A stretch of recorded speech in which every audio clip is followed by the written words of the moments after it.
तो आज हम अपना सीएनएस में अगला चैप्टर शुरू करेंगे जिसका नाम है न्यूरो डीजनरेटिव डिजीजेस।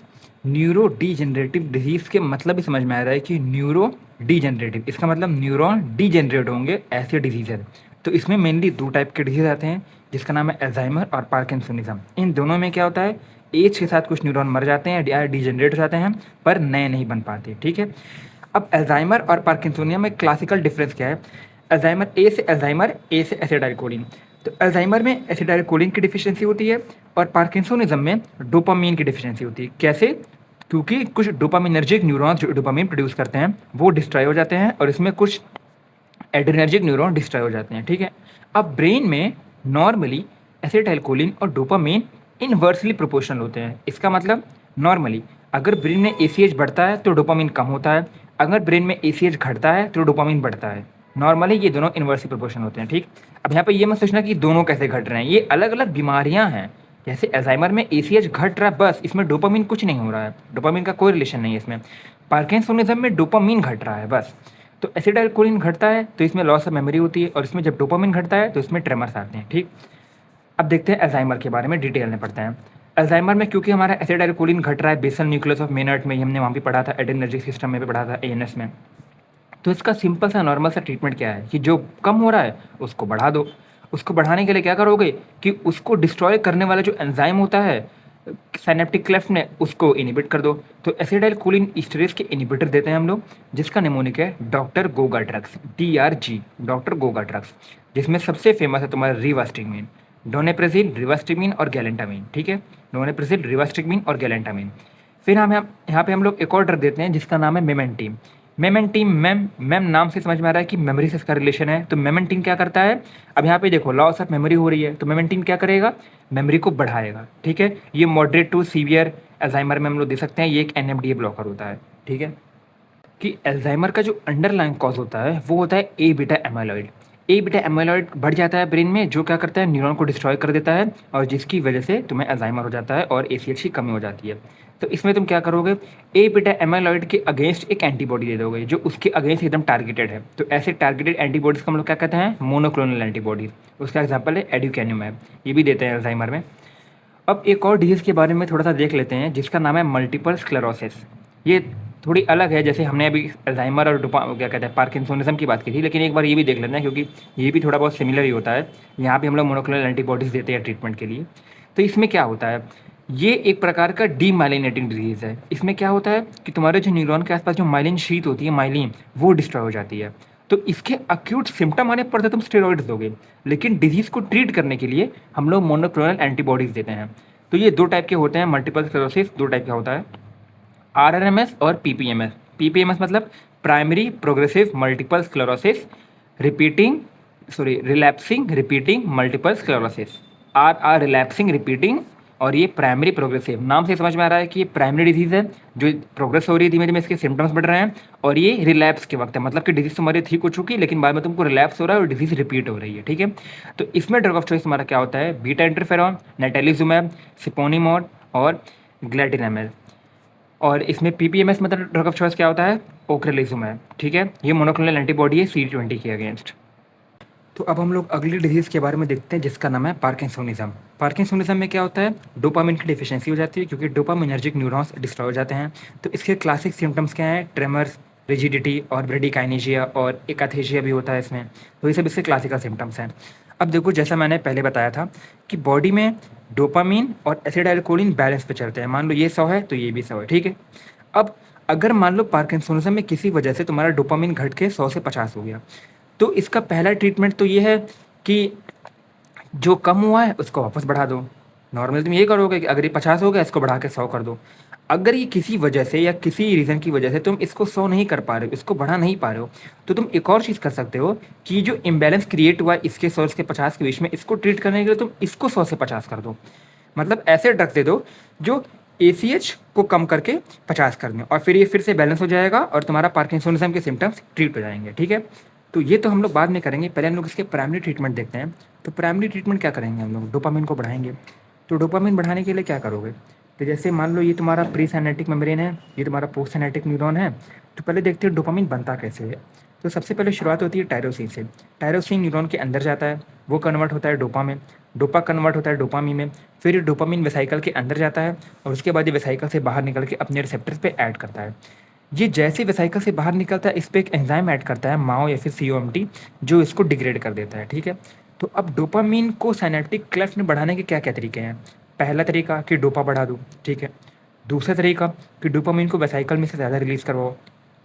तीसरा तरीका कि इसका डिग्रेड करने वाले एंजाइम को इनिबिट कर दो, सिमिलर वैसे जैसे हमने ACH में किया था ANS में, याद है, एसिडाइलकोलिन एस्टरेज को इनिबिट कर दो, रिलीज करवाओ, ये बढ़ाओ।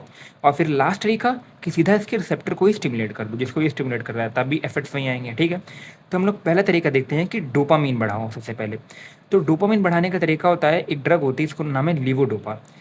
लेकिन इसमें एक प्रॉब्लम ये होती है कि अगर हम लोग सिर्फ लीवोडोपा देते हैं तो मान लो ये तुम्हारा पेरिफेरल सर्कुलेशन है और ये तुम्हारा CNS है, और ये जो मैंने ब्लू से बनाया है ये तुम्हारा ब्लड ब्रेन बैरियर है।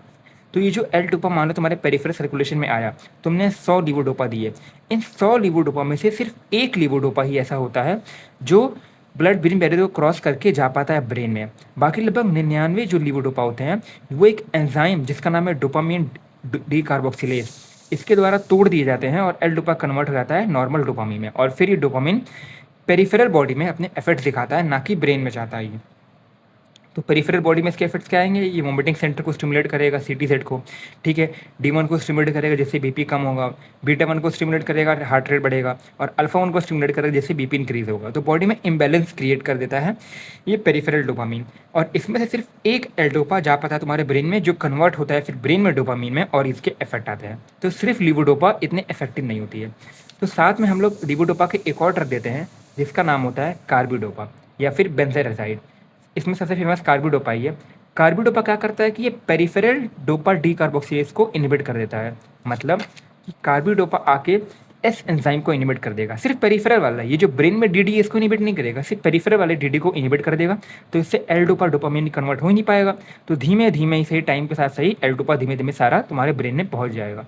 ठीक है, अब एक डिजीज़ होती है, ये एक थ्योरी है छोटी सी जिसको भी कोई प्रूवन नहीं, सिर्फ एक थ्योरी है कि पायरोडक्सी मतलब कि विटामिन B6 ये एक्टिवेट करता है DD को, इसीलिए इसको कार्बिडोपा के साथ नहीं देते हैं, क्योंकि कार्बिडोपा तो इनिबिट कर रहा है डोपा डी कार्बोक्सिलेज को, साथ में तुमने पायरोडॉक्सिन दे दिया तो फिर ये इसको एक्टिवेट कर देगा, तो इसके साथ में विटामिन B6 नहीं देते हैं। ठीक है, अब एक और डिजीज़ होती है साइकोसिस, जो हम लोग डिटेल में अगले चैप्टर में पढ़ेंगे, लेकिन अभी इतना जान लो कि जैसे अल्जाइमर में ACH कम होता है, पार्किंसोनिज्म में डोपामीन कम होता है, वैसे साइकोसिस में पार्किंसोनिज्म का उल्टा होता है, लेकिन उस सेंस में नहीं कि इसमें डोपामीन कम हो रहा है तो इसमें ACH बढ़ जाएगा, इसमें डोपामीन के सेंस में उल्टा होता है कि अगर डोपामीन कम हो रहा है साइकोसिस में डोपामीन ज़्यादा हो जाता है, एक्सेस डोपामीन हो जाता है, जिससे एबनॉर्मल बिहेवियर आएगा, डिस्काइनेशिया आएगा, तुम्हें रियलिटी से एकदम अलग लगेगा, हेलुसिनेशंस होंगे तुमको, और ही बहुत सारे इसके सिम्टम्स आते हैं। ठीक है, तो नॉर्मली क्या होता है कि जब पार्किंसोनिज्म होता है और अभी डिजीज़ अपने शुरुआती स्टेजेस में है, तो अगर हम इसे क्या कहते हैं डोपामीन दे देते हैं, तो डोपामीन जो होता है वो 2 घंटे के अंदर डिस्ट्रॉय हो जाता है, मतलब कि इसके एंजाइम जो है उसको डिस्ट्रॉय कर देते हैं, लेकिन न्यूरॉन्स जो हैं उस डोपामीन को अपने अंदर स्टोर कर लेते हैं, जिसकी वजह से उस डोपामीन का असर लंबे समय तक रहता है। तो इसलिए हम लोग को हर 2 घंटे पे डोपामीन नहीं देना पड़ता पार्किंसन के पेशेंट को। ठीक है, लेकिन अगर ये पार्किंसोनिज्म अपने सीवियर स्टेज में आ चुका है या फिर लेटेस्ट स्टेज में पहुंच चुका है, बहुत समय से इसको बीमारी है, क्रॉनिक डिजीज़ है, तो जो न्यूरॉन है वो इतने ज़्यादा डिस्ट्रॉय हो चुके हैं डोपामिनर्जिक न्यूरॉन्स, क्योंकि स्टोर करने की कैपेसिटी ही बहुत कम हो गई है। तो अगर तुम डोपामीन दे रहे हो, जैसे इसमें लो डोपामीन है, अगर तुम इसमें डोपामीन दोगे और तुम ये सोच कर दोगे कि काफ़ी सारे डोपामीन तो स्टोर हो जाएंगे तो मैं ज़्यादा डोपामीन देता हूँ, तो ज़्यादा डोपामीन देने से वो पेशेंट सीधा साइकोसिस के स्टेट में आ जाएगा, मतलब उसका पार्किंसोनिज्म ट्रीट नहीं होगा, वो सीधा लो डोपामीन से एक्सेस डोपामीन आ जाएगा, वो नॉर्मल पे आ ही नहीं पाएगा, एक्सेस पे आ जाएगा क्योंकि डोपामीन स्टोर हो नहीं रहा, सबके इफेक्ट एक साथ आ रहे हैं। फिर धीमे धीमे 2 घंटे 3 घंटे 10 घंटे बाद धीमे धीमे जब डोपामीन कम हो जाएगा तो वो सीधा साइकोसिस से पार्किंसोनिज्म के स्टेट में आ जाएगा वापस से, वो नॉर्मल नहीं रह पाएगा बहुत। और इसलिए इस फेनोमेना को हम लोग कहते हैं ऑन ऑफ फेनोमेना या फिर wearing of phenomena. On off मतलब कि ऑन ऑफ, ठीक है, समझ लो ऐसे कि तुम अगर से डोपामीन दे रहे हो पार्किंसोनिज्म के पेशेंट को, तो एक बार डोपामीन देने पे एक्सेस हो जा रहा है, फिर थोड़ा सा कम होने पे सीधा लो हो जा रहा है, तो साइकोसिस पार्किंसोनिज्म। ठीक है, तो अब हम लोग दूसरे टाइप के ड्रग्स पढ़ते हैं जिसका मोड ऑफ एक्शन है डोपामीन के रिलीज को बढ़ाना। जैसे हमने यहाँ पढ़ा था ना कि एक तरीका है कि डोपामीन की लेवल बढ़ा दो, दूसरा तरीका ये है कि डोपामीन के रिलीज को बढ़ा दो वेसाइकल में से। तो उस ड्रग का नाम है एमेंटाडीन। लेकिन एमेंटाडीन के कुछ साइड इफेक्ट्स होते हैं जैसे एंकर एडिमा और लिवेडो रेटिकुलरिस, ठीक है। ये एक एंटीवायरल ड्रग की तरह यूज़ कर सकते हैं इन्फ्लुएंजा ए में, इन्फ्लुएंजा ए वायरस के अगेंस्ट। और ठीक है, ये रिलीज़ करवाते हैं डोपामिन। और ये साथ में ये डिस्काइनेशिया नहीं करवाता है। कई सारे ऐसे ड्रग्स होते हैं जो पार्किंसन के ट्रीट करने में जिनका साइड इफेक्ट होता है डिस्काइनेशिया कराना, लेकिन ये डिस्काइनेशिया नहीं कराता है, बल्कि ये डिस्काइनेशिया के ट्रीटमेंट में देते हैं हम लोग, क्योंकि ये एक एनएमडी ब्लॉकर होता है। ठीक है। तो अब तीसरे टाइप के ड्रग्स पढ़ते हैं जो मेटाबॉलिज्म के इनिबिटर, मतलब माओ या फिर सीओटी को इनिबिट करते हैं। तो सबसे पहले हम लोग पढ़ते हैं माओ के इनिबिटर्स। अब माओ एंजाइम भी जो होता है वो दो टाइप के होता है बॉडी में, एक माओ ए, एक माओ बी। ठीक है। माओ ए मतलब ऑल, तो माओ ए सारे प्लेस में प्रेजेंट है। माओ बी, बी से ब्रेन, तो माओ बी सिर्फ मेनली ब्रेन में प्रेजेंट है। ये ऑल ऑल प्लेसेस में प्रेजेंट है बॉडी में, और इसे ब्रेन में प्रेजेंट है। और ए से ऑल सब्सटेंस, मतलब बी वाला जो है ये तो सिर्फ डोपामीन का मेटाबॉलिज्म करवाता है, डोपामीन को तोड़ता है। लेकिन जो ए वाला ये कई सारे सब्सटेंस का मेटाबॉलिज्म करवाता है, जैसे adrenaline, नॉरएड्रेनलिन, dopamine, serotonin, tyramine, pethidine, इन सब का मेटाबॉलिज्म करवाता है तुम्हारा माओ ए। ठीक है। तो और दूसरा एंजाइम होता है तुम्हारा COMT, ये भी कराता है तुम्हारे डोपामीन का मेटाबॉलिज्म। तो अगर COMT इनिबिटर्स की बात करें, जो COMT को एंजाइम को इनिबिट करें, उनका नाम होता है एंटाकैपोन, टोल्कापोन और ओपिकापोन। जिसमें से जो तुम्हारा टोल्कापोन है ये हिपैटोटॉक्सिक होता है। ठीक है। और ओपिकापोन हम लोग ऑन ऑफ फेनोमेना में दे सकते हैं। तो ये होगा तुम्हारे COMT इनिबिटर्स। अब अगर माओ इनिबिटर्स की बात करें, वो भी स्पेशली माओ बी इनिबिटर्स की बात, क्योंकि हमें तो मेनली ब्रेन में देना है, ब्रेन में कम हो रहा है डोपामिन। तो जो सेलेक्टिव माओ बी इनिबिटर्स होते हैं उनके एग्जाम्पल होते हैं सेलेजिलिन, रासाजिलिन और सेफिनामाइड। अब ये ड्रग साथ में एक और काम करते हैं कि बॉडी में देखो, जैसे ये डोपामिन है, ये डोपामिन जब मेटाबोलाइज होता है माओ बी के द्वारा, तो माओ बी साथ साथ फ्री रेडिकल्स भी रिलीज करवाता है, और ये फ्री रेडिकल्स जाके और न्यूरोनल डिजेनरेशन कराते हैं। तो अगर तुम ऐसे ड्रग दो जो माओ बी को इनिबिट कर रहे हैं, तो वो फ्री रेडिकल्स के रिलीज को भी इनिबिट करेंगे। तो ये साथ साथ उसको ट्रीट करने में ही मदद कर रहे हैं, न्यूरॉन के डिजेनरेशन को स्लो डाउन कर रहे हैं। तो इसलिए हम लोग इसको कहते हैं डिजीज मॉडिफाइंग ड्रग्स। तो ये बहुत अच्छे ड्रग्स होते हैं इस केस में। ठीक है। अब चौथे टाइप के ड्रग्स होते हैं जो सीधे डोपामीन के रिसेप्टर को जाकर स्टिमुलेट कर देंगे, डोपामीन रिसेप्टर एगोनिस्ट। तो ये स्ट्रक्चरली, मतलब स्ट्रक्चर के बेसिस पे दो टाइप के होते हैं, एर्गोट और नॉन एर्गोट्स। तो एर्गोट के एग्जांपल हैं ब्रोमोक्रिप्टिन और पेर्गोलाइड, और नॉन एर्गोट के एग्जांपल्स हैं प्रेमिपेक्सोल और रोपिनिरोल। जिसमें से प्रेमिपेक्सोल और रोपिनिरोल तुम्हारे ड्रग ऑफ चॉइस हैं। क्यों? क्योंकि ये जो एर्गोट वाले ड्रग्स हैं इनका साइड इफेक्ट होता है इंटेंस वैसोकॉन्स्ट्रिक्शन, जिसकी वजह से ड्राई गैंग्रीन हो सकता है, और फाइब्रोसिस। इनके ऐसे साइड इफेक्ट्स नहीं होते हैं, और ये लॉन्ग एक्टिंग भी होते हैं। तो डोपामिन रिसेप्टर एगोनिस्ट में जो नॉन एर्गोट हैं, मतलब प्रेमिपेक्सोल और रोपिनिरोल, ये तुम्हारे ड्रग ऑफ चॉइस होते हैं। ठीक है। जो मोस्ट इफेक्टिव ड्रग होता है पार्किंसन के पेशेंट के लिए, मोस्ट इफेक्टिव ड्रग वो होता है एल्डोपा प्लस कार्बिडोपा। लेकिन जो ड्रग ऑफ चॉइस होता है वो होता है प्रोमिपेक्सोल और रोपिनिरोल। ठीक है। मतलब अगर अक्यूट सिम्टम के साथ पेशेंट आ रहा है तो तुम पहले इसको ये दोगे, ताकि ब्रेन में डोपामिन की वैल्यू बढ़े, उसके लेवल बढ़े। और लेकिन नॉर्मली अगर कोई पेशेंट है जो इतना अक्यूट सिम्ड्रोम में नहीं है, तो ड्रग ऑफ चॉइस में ये होता है प्रेमिपेक्सोल और रोपिनिरोल। ठीक है। अब प्रेमिपेक्सोल और रोपिनिरोल को हम लोग रेस्टलेस लेग सिंड्रोम के लिए भी यूज़ कर सकते हैं, जिसका नाम एक बूम सिंड्रोम होता है। लेकिन एक बूम सिंड्रोम का ड्रग ऑफ चॉइस गाबापेंटिन होता है। ठीक है। अब प्रेमिपेक्सोल और रोपिनिरोल के कुछ साइड इफेक्ट्स भी होते हैं, जैसे एक्सेसिव डे टाइम स्लीपनेस और इम्पल्स कंट्रोल डिसऑर्डर।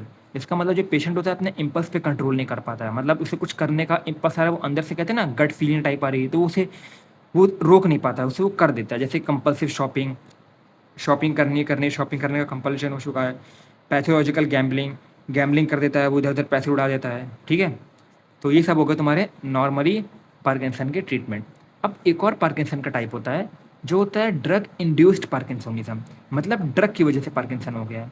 मतलब कि तुमने ऐसे ड्रग दिए जिससे ऐसे क्या कहते हैं, जिससे डोपामिन कम हो, डोपामिन एक्सेस हो गया था, तुमने ऐसे ड्रग दी जिससे डोपामिन कम हो। अब इतना तुमने ध्यान नहीं दिया, मॉनिटर नहीं किया है, किसी वजह से ड्रग्स इतने एक्सेस में वर्क कर दिए जिससे तुम्हारा डोपामिन बहुत ज़्यादा कम हो चुका है। तो फिर इसके अगेंस्ट जो ड्रग इंड्यूस पार्किंसोनिज्म होता है, उसके अगेंस्ट कोई ड्रग इफेक्टिव नहीं होती, जितना हमने अभी तक पढ़ा है। ये सब क्लासिकल पार्किंसन में इफेक्टिव होते हैं, लेकिन जो ड्रग इंड्यूस पार्किंसोनिज्म है उसमें इफेक्टिव नहीं होते हैं। तो अगर तुम डोपामिन बढ़ा नहीं पा रहे हो, जो कम हो चुका डोपामिन उसको बढ़ा नहीं पा रहे हो, तो क्या करोगे? एक और तरीका क्या है कि ACH कम कर दो। डोपामिन बढ़ा नहीं पा रहे हो तो ACH कम कर दो, ये करोगे ना। अगर तुम खुद को बढ़ा नहीं पा रहे हो तो अपने साथ वालों को नीचे खींच दो, ये तो करती है आजकल वाली दुनिया। ठीक है। तो तुम बॉडी में क्या दोगे? एसिटाइल कोलिन के ब्लॉकर्स दोगे। एसिटाइल कोलिन के ईस्टरेज के ब्लॉकर नहीं, ACH ब्लॉकर, मतलब जो एसिटाइल कोलिन को कम कर दें। तो सेंट्रल एसिटाइल कोलिन ब्लॉकर्स कौन कौन से होते हैं? सबसे क्लासिक एग्जांपल तुम्हारा बेंजहेक्सोल, और बेंजट्रोपिन भी देते हैं, बाइपर्डिन भी देते हैं, और प्रोसाइक्लिडिन भी देते हैं। ठीक है। बेंजहेक्सोल तुम्हारा सबसे क्लासिक ड्रग है और इंपॉर्टेंट है, याद रखना है। ठीक है। अब इसमें कुछ और ड्रग्स भी हम लोग देख सकते हैं, जैसे first generation antihistamine. First generation antihistamine जो होते हैं, हमने एंटीहिस्टामिन में तो अगर तुम पढ़े होगे तो जानते होगे कि वो ब्लड ब्रेन बैरियर को क्रॉस कर सकते हैं, और एंटीहिस्टामिन की एक और प्रॉपर्टी होती है ACH ब्लॉक करने की। ये सिर्फ फर्स्ट जनरेशन में होती है, सेकेंड जनरेशन में ये प्रॉपर्टी नहीं होती क्रॉस करने की और ये ACH को ब्लॉक करने की। तो अगर ये दोनों ही प्रॉपर्टी इनमें है, अगर वो ब्लड ब्रेन बैरियर को क्रॉस करके ब्रेन में जा सकते हैं और वो ACH को ब्लॉक भी कर सकते हैं, तो तुम आराम से इसको पार्किंसन में दे सकते हो। तो इसका एग्जाम्पल है तुम्हारा प्रोमेथाजिन। ठीक है। अब एक समरी के तौर पर अगर हम लोग पढ़ें कि तो पार्किंसन का ड्रग ऑफ चॉइस होता है प्रेमिपेक्सोल या फिर रोपिनिरोल, लेकिन मोस्ट इफेक्टिव ड्रग जो होता है पार्किंसन के अगेंस्ट वो होता है एल-डोपा और कार्बिडोपा, दोनों साथ ही देते हैं। और अगर ये तो होगा क्लासिक पार्किंसोनिज्म, अगर तुम्हें ड्रग इंड्यूस पार्किंसोनिज्म हो चुका है, तब सबसे इंपॉर्टेंट ड्रग होता है जो सबसे इफेक्टिव होता है वो होता है बेंसेक्सोल, मतलब सेंट्रल एसिटाइलकोलिन का ब्लॉकर। ठीक है। तो अब यहाँ पे चैप्टर खत्म होता है। तो हमारा अगला टॉपिक है अगले लेक्चर के लिए, जिसका नाम है एंटीसाइकोटिक ड्रग्स। तो हम लोग अगले लेक्चर में ये शुरू करेंगे। ठीक है। तो तब तक के लिए पढ़ते रहो यार, और यही है मतलब कि साल भर थोड़ा थोड़ा पढ़ते रहो। ऐसा मत करो कि जब इंटरनल्स आए या फिर तुम्हारे प्रॉफ आ जाए तभी एक साथ लेके पढ़ने बैठो, तो तुम्हें फिर याद चीज़ें कम रहेंगी। खासकर फार्मा जैसा सब्जेक्ट जो काफ़ी रटने वाला है, चाहे वो ड्रग के मोड ऑफ एक्शन हो या मैकेनिज्म हो या फिर ड्रग के नाम ही हो, इतने सारे ड्रग्स के नाम है, तो काफ़ी रटने वाला सब्जेक्ट है फार्मा। तो इसको पढ़ते रहो साथ साथ, और फार्मा पढ़ने में अच्छा भी लगता है क्योंकि इससे डॉक्टर वाली फीलिंग आती है कि तुम्हें हर चीज़ के ड्रग्स याद हो रहे हैं। ठीक है। तो चलो, गुड बाय।